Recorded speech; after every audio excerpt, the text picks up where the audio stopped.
playing tic-tac-toe. I mean, it works. It definitely works because you are not going to be distracted. You are not going to be cancelled through your RWM. You're just going to keep whoever's in the grid. So you have to play exactly where you are. I think Evil is doing a very good job of kiting out the rest of Revival. They're not allowing the Lord to be started at all. Probably waiting for JS ultimate cooldown before they try and engage this in a 5-on-5. Well, it's kind of tough for me to even have a bias as to who has a better lineup, right? Revival, they have a lineup that can play in a very in a split push manner, but they technically wouldn't want to do that as well, right? Because when it comes down to Uranus, you can play split, but you have an Estes onto your side too. So if you want, you can actually play with your team. You should technically play with your team. But it's also a contradiction because Evil, they have heroes that can do a very good job in skirmishes and clashes. So even I myself don't quite have an answer for both Revival and Evil. What exactly is the thing that they should be looking out for? The objectives may very well be the answer. That's right. I mean, based on what we were talking about earlier today, right? We won't be able to see how much of the draft will work out until we take a look at the execution of both teams. And so far, it looks pretty clean, right? No big mistakes from either team. Hence, we only had our first blood 8 minutes in. It's still 1-0 at this point. But I think it could be swinging in Revival's favor soon. This is not the kind of game that I am used to, actually.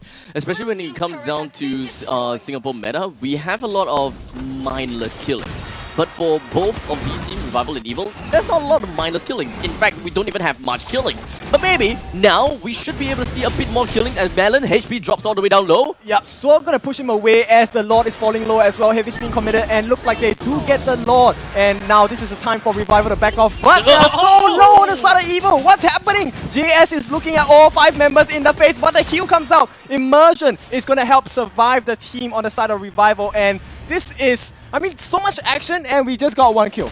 Just 1 kill, right? The Blessing and the Moonlight Goddess coming in from a Revival definitely helped them to a certain extent to extend their life force just a bit longer. Just trying to play a little bit like a squeaky mouse. He wanted to go in and snipe off someone. I think he wanted to snipe Peace off, but it did not work out for him. He's going to lose his head, and JS is, well, not going to be present to deter the Lord.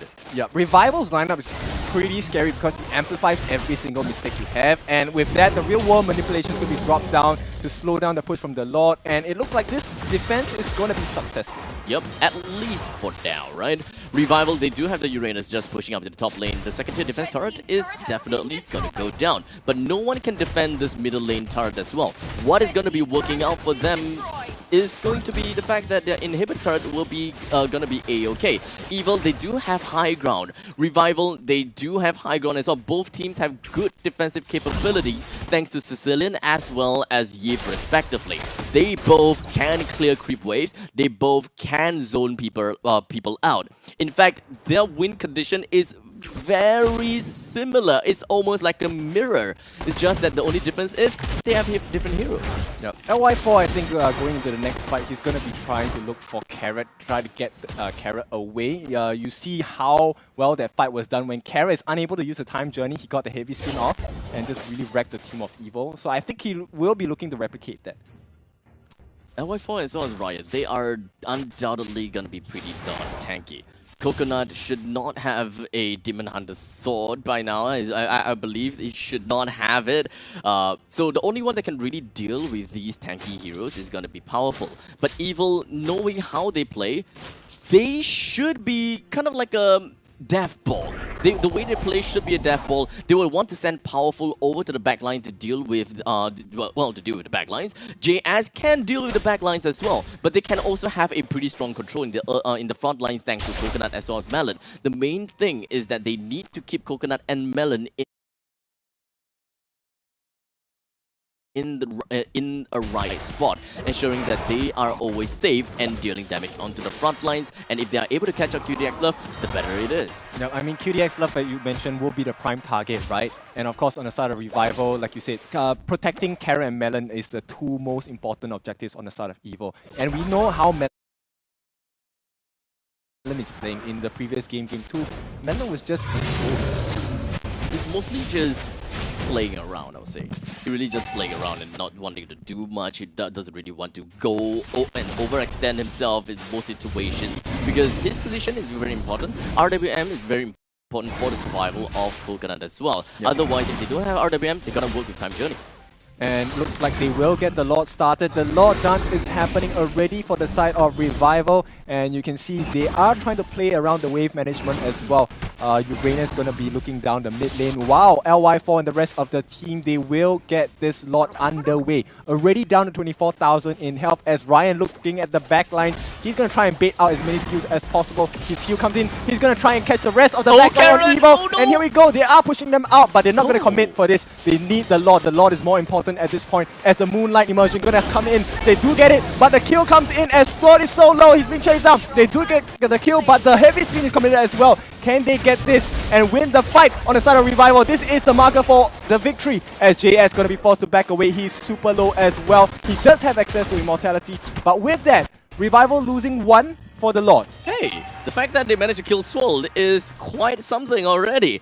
Now, for Evil, there is quite a lot of things that happened in the team fight, right? I really enjoyed to see Carrot just flickering away and reserving the Time Journey for aggressive purposes. But the Time Journey kind of seems a little bit slow, per se. The rest of the Evil really wanted to go all out aggressive right before the Time Journey pops.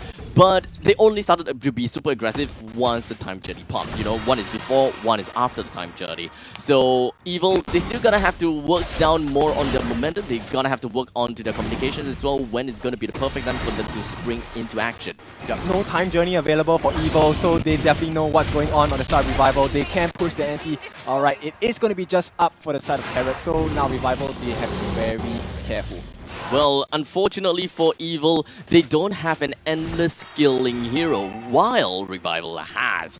That is going to be the Sicilian. Let's not forget, Evil, their lineup is very squishy. So if you allow Swirl to go into endgame state, then you're just gonna be melted down by the bad impact. You can definitely skill in the late stages with Coconut as well as, Powerful, JS, they all have great amount of damage, but only Coconut skills very well over to later stages of the game. While Revival, you have a very tanky, sustainable late gamer in the name of Uranus. You also does have Swirl that plays as the Sicilian, which I have mentioned before. Yep, I think at this point, Revival is just simple wave management for them, right? But, you know, Abstract, let's talk about Evil. I think they have a lot of things to go up against. There's many things they need to consider. They need to take care of Ryan and QDX Love on the heals. And while that is happening, they have to deal with Sword as well as Kisu dealing damage all the way. Now, actually, the thing is, Evil, they don't really need to care so much about QDX Love's healing. Because for them, they have an abundance of damage. What they would want to do is that they call out someone, call that person out, and everyone tackle him. That healing from the Blessing of the Moonlight Goddess wouldn't even be able to catch up to amount of damage. And you can't, and you would end up forcing QDX Love to expand the ultimate just to heal one person.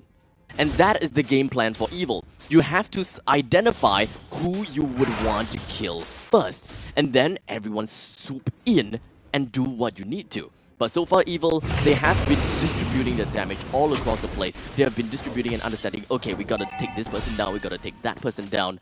In my opinion, if I am playing as Evil, if I'm playing in Evil's eyes, the main person that I want to bring down is gonna be Swirl. Swirl has got endless potential in a team fight and endless skilling. So bringing Swirl down slows his skilling down and also effectively eliminating a huge chunk of damage dealt. Yep, Sword, I think you can see the positioning, gonna miss the Sanguine Claw here, but he has his eyes on Carrot. He wants to get rid of Carrot before this whole fight starts. So they want to make sure that LY4 has as little mental stress as possible. You can see the way they're positioning so far. Carrot just showing himself, while the rest of Evil, they're gonna secure the positions on the brushes around. It's falling a bit low already. The Lord already down to half health, as Ryan gonna keep his eyes on Melon as well as JS. They know they need to get rid of Melon, make sure that nothing is available on the side of Evil. And you can see Powerful already setting up in this side, and Revival going to be very patient with this. Evil, they don't really have a proper way to engage. They don't really have a very good idea how they will want to bring Swirl down, especially since Ryan is right in their faces, up their nose, and just causing them all forms of nosebleed. The Lord has already found himself at 20,000 health, and Evil, they are keeping their eye out. Powerful is hiding in the jungle. As he slowly twirls his blade, no one knows that he's in there right now. Until now, he showed himself a bit. Yeah, we are gonna try and be a bit more careful on the side of Revival. They want to make sure that moment that they can jump, right? Waiting for the whole side of Evil to group up for Sword. And Melon is falling a bit low, but here we go. If they're gonna get another catch on Melon, he's probably dead as another miss, but he has to back off at this point. There is not enough sustain on the end. Ryan is going to try and provide the cover. They do get the Lord, and this is going to be a very quiet push from Revival. Yeah, the high ground from Revival is so strong, right? Looking at Swirl, his item has already been maxed out. He's got the Divine Glaive, Lightning Truncheon, Tome of Wisdom, and to add, well, Salt into Wound, it does have himself the Ice Queen's Wand in order to continue more damage from one bad impact to another. Arkai as well as Uranus, they are all maxed out in items. Super tanky, super stacked up. But for some reason, the Clint is not maxed item just yet. Only has an Endless Battle, Blade of Despair, a Malefic Roar, as well as a Scarlet Phantom. In the meantime, Evil, some of these players doesn't have max item just yet. Take a look at the Irithel. Not exactly unlocked. Yep, it's gonna be trouble after trouble for Evil because down here the Lord is marching down onto the bottom lane. This is a time that Revival wants to make a play. LY4 looking at the front lines, he's gonna stand, he has his immortality, he's not worried about dying at all. And a nice kill by Sword to start things off, and this is looking like a lost cause for the side of Evil because the base is going down and nothing's gonna save them because Evil will get crushed by Revival, bringing this to a 2-1 scoreline. Oh boy, Evil! Oh man, okay. So, they technically speaking have a composition that can actually draft themselves into the early stages of the game, but that is not exactly something that they managed to play out very well. In fact, they gave Revival the early game with a couple of objectives, and they just kind of like not being able to snowball, they're not able to catch themselves onto the curve, where Revival dictates the curve. How Evil should play, how much economy Evil should have, and Revival is just hanging above Evil just by a tiny little bit. And because of all of that tempo that Revival has gotten for them, Sicilian gained out of control, got the damage, and in a single strike of the bad impact is more than enough to put Powerful in his place. And looks like this all-strike composition coming in from Evil didn't work out this time because of execution. Yeah, so Scrubby Cheeks, give us the lowdown on what you think went wrong for Evil in this game. It's a hard game to watch. It is a hard game to watch. I think, Abstract, you're right. Some of this comes down to the execution. But I will say that I think half the battle was also lost in the drafting phase for Evil. So it felt to me like a game of forced errors. You know, they picked up the Estus in the first phase, and immediately in the second phase, they banned out the Baxia. So no anti-heal available on the side of Evil. Evil did not have an answer to this sustain that went on for Revival. And then, in the second phase, Revival picked up Uranus as well. So you just have a composition that does not die. And so that forces JS. Because we know in the previous games, JS has been playing, he managed to have a dominant stand because he dominates his lane and then he rotates to the other lanes to put pressure. In this case, Uranus kept up with him and he couldn't do the same. Looking at the items here, I mean, you talked about it earlier, Abstract, as well. Oh my god.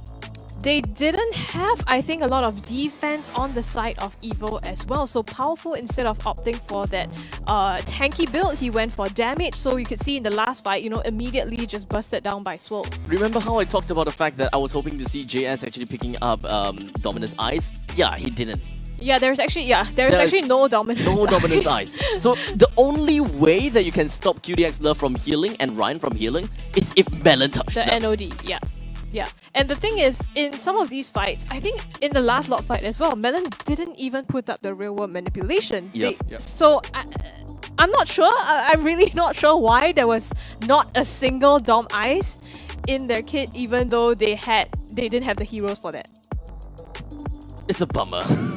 That's all I can say. It's really a bummer. I think that for the side of Evil, they was hoping that, oh, you know, we can pick up the Dominus Eyes in the later stages of the game. But I think that the later stages of the game was already over. They don't really quite have the advantage. They didn't really quite have the proper timing to bring that on. They don't have all the farm that they wanted to have for the entirety of the game. This is a 22 minutes game, right? 4 kills for Revival and 1 kill for Evil. This is really a kill-deprived game, right? And like I said, I'm not used to this. There's a lot of senseless killings in most of the games that we've seen, and some of these kills, it may mean something, but most of the time it would not. Both for Revival and Evil, they make every death count. And I'm not used to that! Yeah, it's really clean, right? Scrubby Cheeks. I mean, if you take a look at Sword and QDX Love, just the whole lineup of Revival, I think there's too many options for Evil to consider. And that was kind of the breaking point for them.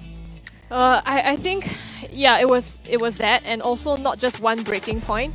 To me, it was like this game was a block that Revival slowly chipped away at, and on top of the block sits 2 candles. You know those candles where you blow it out and they reignite themselves? Those are the 2 candles that sit on those that block. sparkler candles kind of thing. Let's look at the MVP coming from the side of Revival. Again, it is Peace. Kill participation of 75%.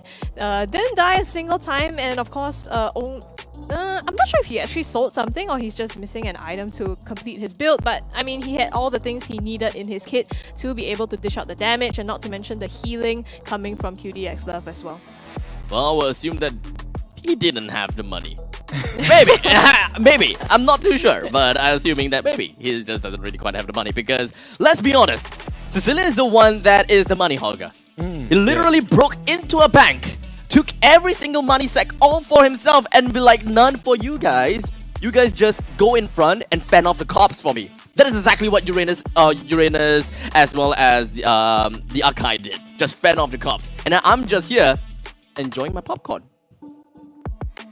Yeah, honestly, it's difficult, right? Because LY4 and the rest of the team from Revival is so tanky. So you really need to try to target Peace as well as Swirl. But it is so difficult to get to them in the backline.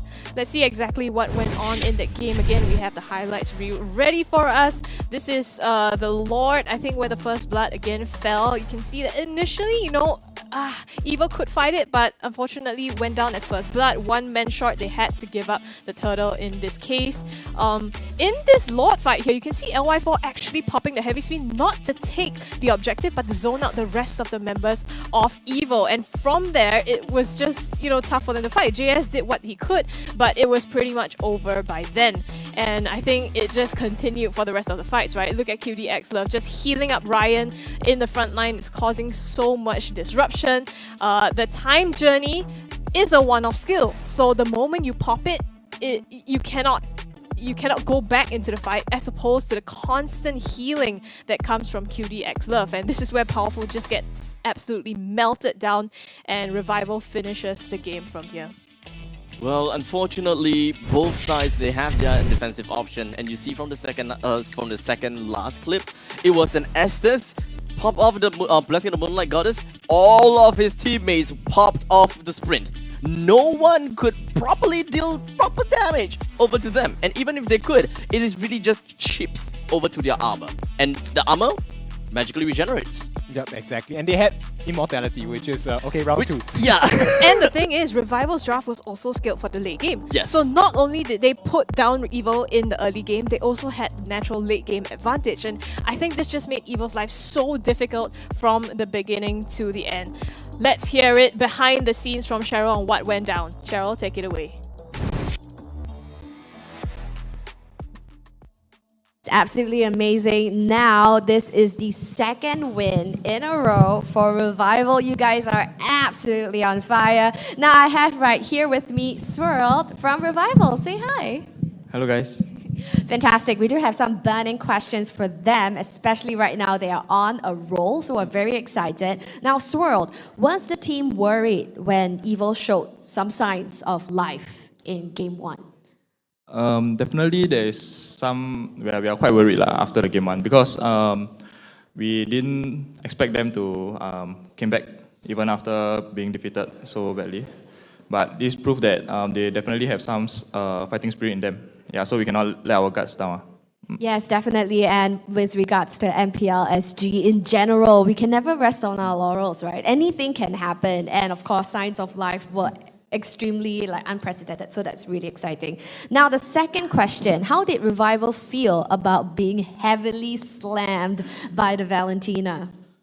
Valentina took the Akai ulti. It was quite an issue for us. So because it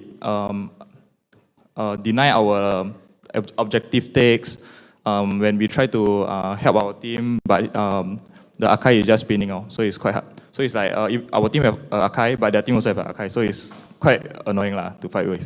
Right, so when it came to that leak in terms of banning, is this something that you guys anticipated, especially picking the Akai? Yeah, so we purposely give them the Valentina because we know that they're gonna pick it because we have a game plan in mind already. So it was all planned.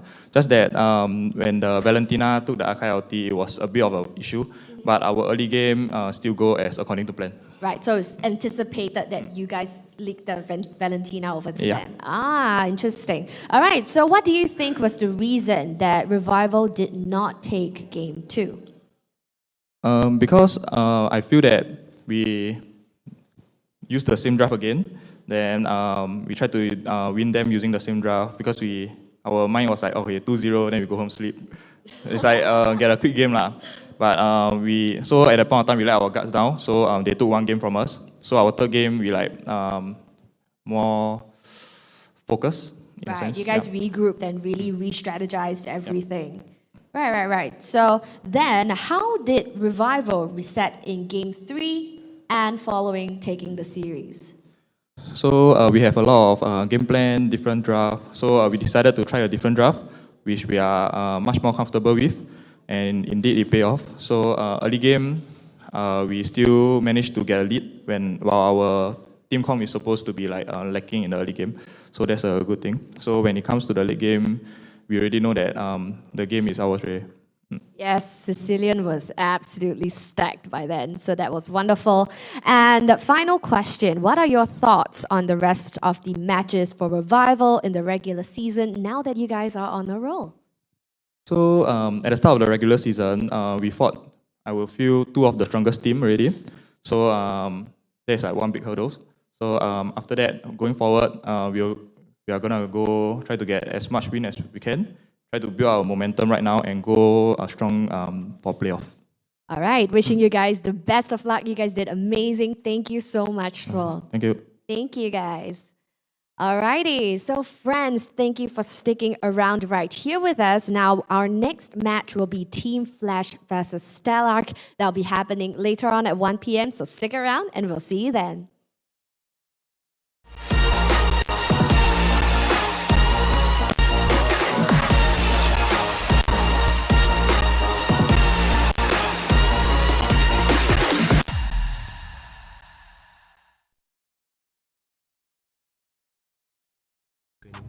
So there are some quarrels here and there. And, I don't know how it's gonna turn out. You cannot just look on the surface of other teams and try to figure out whether they got any internal conflicts of their own.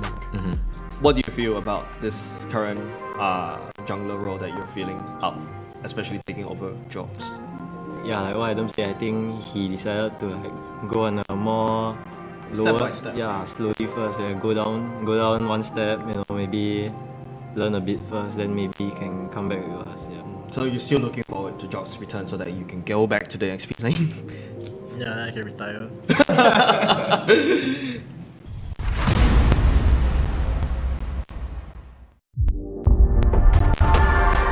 Who do you think is the weakest team?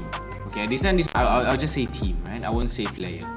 I think SMG because they last minute get their members, you know. Yeah, that's true. Like last one week before MPL qualifiers, then they have like 1 more week to train for MPL. Yeah. Do you think that's enough time? 1 week? I'm not so sure unless they play a lot lah. Like play a lot together and build up chemistry. Yeah. It looked good on paper, you know what I mean? Yeah, it look good on paper. Like everyone have their own strength, though. But it's whether need to see how whether they can execute it as a team. Among the whole, okay, let's say on a scale of 1 to 10, right, on your mage skill level, you know, what do you think, where do you think you place? Like 1 being the highest and 10 being the lowest? If I had to humble myself, I'll put 5. 5, like a just pass. Yeah, because this is technically my first season as well. So when it comes to first season wise, definitely we have some issues also because you're quite fresh to the scene as well. Anything that you want to say to the fans of Zion Esports? Hope you guys continue to support us, even though we changed our roster, and yeah, only me and Supergirl left. Yeah, sadly. I mean, you still have Potato. Potato as a coach. Yeah. The best coach in SC. Best coach. My heart. In Potato we trust. Hopefully we can bring you the glory that we didn't manage to get last season. Yeah, and yeah, we're all aiming for the same thing, so you can look forward to our new roster. There are quite a lot of people. They just go into the game and play how they usually would. Just muscle memory, just all the experience. Doesn't really need a lot of strategy, those kind of stuff. Are you the kind of team also? Maybe if we are going by the book, maybe we put out some pocket picks, pocket strategy. Yeah. Okay, so they have pocket picks, they have hidden picks. Nisita? I don't know. Nisita? We will dig a bit further off cam. Wait and find out. We will dig a bit off cam.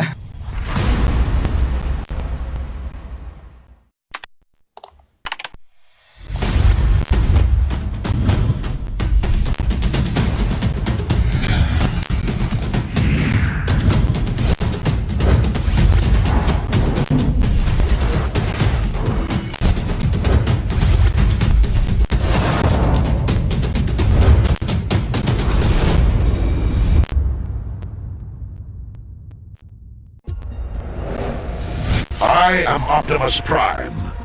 No one can outrun Bumblebee!